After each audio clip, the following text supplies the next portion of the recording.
ನಮಸ್ಕಾರ ಸ್ನೇಹಿತರೆ, ಇವತ್ತಿನ ತರಗತಿಯಲ್ಲಿ ನಾವು ಪರಿಸರ ಚಳುವಳಿಗಳ ಬಗ್ಗೆ ಅಧ್ಯಯನ ಮಾಡೋಣ. ಮೊದಲನೆಯದಾಗಿ ಬಿಷ್ಣೋಯಿ ಚಳುವಳಿ. ಕಾಲ ಕ್ರಿಸ್ತ ಶಕ 1700ರ ದಶಕ. ಸ್ಥಳ ರಾಜಸ್ಥಾನದ ಕೇಜರ್ಲಿ ಮತ್ತು ಮಾರ್ವಾರ ಪ್ರದೇಶ. ನೇತೃತ್ವ ಅಮೃತಾದೇವಿ.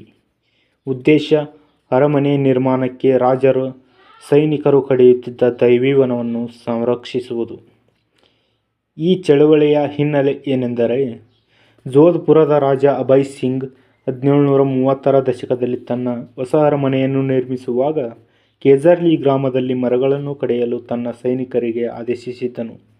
ಪೂರ್ವಜರು ಅನಾದಿ ಕಾಲದಿಂದಲೂ ಸಂರಕ್ಷಣೆ ಮಾಡುತ್ತಿದ್ದ ದೈವವನದ ನಾಶವನ್ನು ಸಹಿಸಲಾಗದೆ ಅಮೃತಾದೇವಿ ಎಂಬ ಹಳ್ಳಿಗಾಡಿನ ಮೇಲೆ ಈ ಚಳುವಳಿಗೆ ನಾಂದಿ ಹಾಡಿದರು.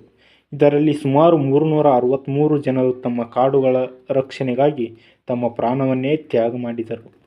1485ರಲ್ಲಿ ಬಿಷ್ಣೋಯಿ ಪಂಥವನ್ನು ಸ್ಥಾಪಿಸಿದ ಮಹಾರಾಜ್ ಜಂಬಾಜಿ ಗುರುಗಳ ಬೋಧನೆಗಳಿಂದ ಪ್ರೇರಿತಗೊಂಡ ಬಿಷ್ಣೋಯಿಗಳು ಗಿಡ ಮರ ನಾಶ ಮತ್ತು ಪ್ರಾಣಿ ಹಿಂಸೆಗಳನ್ನು ಸಹಿಸುವುದಿಲ್ಲ.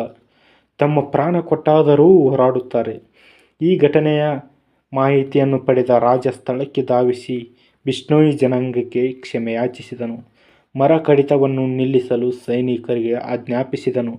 ತದನಂತರ ಮಹಾರಾಜರು ಬಿಷ್ಣೋಯಿ ರಾಜ್ಯವನ್ನು ಸಂರಕ್ಷಿತ ಪ್ರದೇಶ ಎಂದು ಘೋಷಿಸಿದರು. ಈಗಲೂ ಸಹ ಈ ಕಾನೂನು ಅಲ್ಲಿ ಪ್ರಸ್ತುತತೆಯನ್ನು ಪಡೆದಿದೆ. 1970ರ ದಶಕದಲ್ಲಿ ಉತ್ತರಾಖಂಡದಲ್ಲಿ ಚಿಪ್ಕೋ ಚಳವಳಿಯು ಬಿಷ್ಣೋಯಿ ಸಂರಕ್ಷಣಾ ಹುತಾತ್ಮರಿಂದ ಪ್ರೇರಿತವಾಗಿತ್ತು.